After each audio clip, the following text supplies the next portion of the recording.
Ողջույն հայ ժողովրդի, հարգելի հայրենակիցներ, ես զարմանում եմ ձեր անտարբերության վրա։ Ինչու դուք այդքան անտարբեր դարձաք։ Այն տպավորություն է, որ բոլորը դավաճան եք դարձել համարյա, բոլորը զոմբի եք դարձել։ Նիկոլն ասում է Տիգրամաշենը, Ոսկեպարը և մի այլ գյուղ պատկանում են Ադրբեջանին։ Բայց այդ գյուղերը դեռ 1920 թվականին եղել են Հայկական Հանրապետության կազմի մեջ, այս ժամանակ Հայկական Հանրապետության տարածքը եղել է 31,000 քառակուսի կիլոմետրի ծավալ։ Ադրբեջանի պաշտոնյաները կարողացել են կաշառել Մոսկվայի ծախու չինովնիկներին։ Նրանք ինչպես այժմ են ծախու, այնպես էլ այն ժամանակ են ծախու։ Տարբերություն չկա նրանց մեջ։ Այո, նրանք տարբեր կաշառքներ են տվել, նվերներ են տվել և Մոսկվայի միջոցով առաջացել են այդ անկլավները։ Այդ անկլավները սկզբում ադրբեջանցի անասնապահները բերել են իրենց անասունները և որոշ ժամանակ մնացել են այդ տարածքներում, իսկ հետո նրանք այդ տարածքներից էլ չեն տեղափոխվել, այդպես առաջացել են անկլավները։ Նիկոլ, ուշադիր լսիր, բավական է դու մեր հողերը աջ ու ձախ նվեր տաս, ինչ ես զում մեզանից, հեռացիր գնա, էլի քեզ տարբեր լավ վայրանտներ ենք առաջարկում, դու չես ցանկանում հեռանալ։ Նարեկ Կարապետյանն էլ այն կողմից է ասում, նավը մոտենում է։ Եղբայր, նավը վաղուց մոտեցել է, որ դուք բոլորդ նստեք այդ նավը ու հեռանաք, հատկապես Նիկոլ, դու նավը մոտեցել է, որ քեզ փրկի, բոլորիդ փրկի։ Այդ նավը ես եմ, որ եկել է բոլորիդ փրկելու, կործանումից, ոչնչացումից։ Ինչ եք ուզում, ուզում եք Աստված գա ձեզ օգնի։ Նիկոլ, ոչ Տիգրամաշենը, ոչ մյուս գյուղերը դրանք ադրբեջանական չեն։ Բավական է, ամոթ է, էլի, ամոթ է, գոնե մի քիչ հայրենասեր մնա, էլի, այտնաշեն, էլի։ Մի քիչ տեղ թող, որ ես քեզ կարողանամ փրկել, վերջը միայն ես եմ քո անվտանգությունը 100%-ով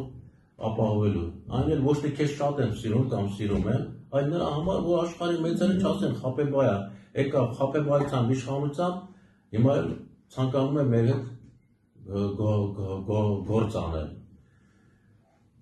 Հավատա Նիկոլ, բոլոր տարածքները, որոնք հայկական են եղել, այդ թվում Արցախը, Նախիջևանը, Գանձակը, դրանք ես բոլոր առանց պատերազմի հետ եմ վերադարձնելու։ Իմիջիայլոց Նախիջևանի մոմենտով այլևս ցանկանում է, որ դու ինչ-որ հաստատես, որ Նախիջևանը Ադրբեջանն է, այդպիսի սխալ չկատարես, թող և նորից եղբայր,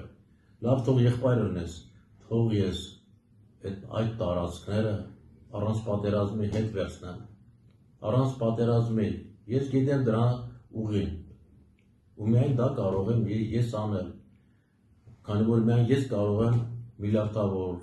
տասնյակ, հարյուրավոր միլիարդ դոլարներ աշխատել մեր երկրի համար, իսկ այդ փողերով մենք ամեն ինչ կարող ենք հասնել, և հզոր բանակ ունենալ, և այնպես անել, որ բոլոր դռները մեր առջև բացվեն, ինչու ես կհարճել այդ անիծյալ աթոռից։ Գոնե, քեզ առաջարկեցինք, նախագահ դարձիր նախագահ, աթոռ այդքան շատ ես սիրում, դարձիր նախագահ, ոչ մի պատասխանատվություն էլ չես կրի ոչ մի բանի համար։ Քո հավատարիմ մարդուն, եթե ինձ իրոք չես վստահում, հանձիր իշխանությունը, ով չափից շատ հավատարիմ 5 տարի ծառայել է քեզ։ Նախագահն դու ես ելնում, վարչապետը նա է ալնում, մի պայմանով, որ ամբողջ տնտեսության ղեկավարումը, բուսպասարկումը, կրթությունը, բանակի վերազինումը հանձնվում է ինձ։ Տնտեսության ղեկավարումը, որպես ես կարողանամ այդ մեծ փողերը աշխատել, բուսպասարկումը, որպես ես կարողանամ անվճար բուսպասարկում դարձնել, որ մարդիկ իրենց տները չվաճառեն իրենց հարազատներին բուժելու համար, այդ մարդկանցից 50%-ը նույնիսկ հիվանդ չեն, բայց նրանց հիվանդ են դարձնում, կամ կրթությունը շատ կարևոր մոմենտ է, բոլորը պետք է դառնան ինչպես ազնիվ, հայրենասեր, մարդասեր, խաղաղասեր, այո, ես լավագույն մարդու էտալոնն եմ, որոշ մարդիկ ուզում են ծիծաղել կամ քննադատել, դա իրանց գործն է, ես միակ մարդն եմ երկրագնդի վրա, թե ներկայումս թե պատմության ընթացքում գոյություն ունեցող, ով ցանկանում է, որ երկրագնդի բոլոր մարդիկ լավ ապրեն, ու կարող է դա իրականություն դարձնել, եթե դու իշխանությունը հանձնում ես ինձ, ես Հայաստանը դարձնում եմ երկրագնդի ամենահզոր երկիրը, 30 տարվա ընթացքում, չեմ ասում, 1, 2, 3, 30 տարվա ընթացքում ես Հայաստանը կդարձնեմ երկրագնդի ամենահզոր երկիրը, որը կարգուկանոն կհաստատի երկրագնդի վրա, կպաշտպանի երկրագնդի բոլոր մարդկանց իրավունքները, եթե երկրագնդի մարդիկ իմանան մեր այդպիսի գերմարդասիրական, գերխաղաղասիրական, գերհայրենասիրական գաղափարների մասին, նրանք բոլորը մեզ կօգնեն վարկերով, տեխնոլոգիաներով, ինձ պետք չի փող տալ, ես փող աշխատող ստանոք եմ, կոպիտ ասած, ինձ միայն վարկեր են պետք, տեխնոլոգիաներ են պետք ու ամեն ինչը իր տեղը կգնի ու մենք շատ արագ կզարգանանք, Նիկոլ, ևս վերջին անգամ, ոչ եմ անում, հանձնիր իշխանությունը ինձ ու հանգիստ ապրիր, հավատա, եթե հանձնում ես իշխանությունը ինձ, դու ապահով անվտանգ ապագա ես ունենում, իսկ եթե կրկին այդ անտեր, այդ անիծվալ վարչապետի աթոռի վրա շարունակում ես նստել, այն քեզ համար շատ վտանգավոր է, մի օր կարող է իսկապես այդ աթոռը օդ չթռչել, ինչպես էլ քեզ համոզեմ, ապացուցեմ, որ դու ճիշտ իմաստուն որոշում ընդունես,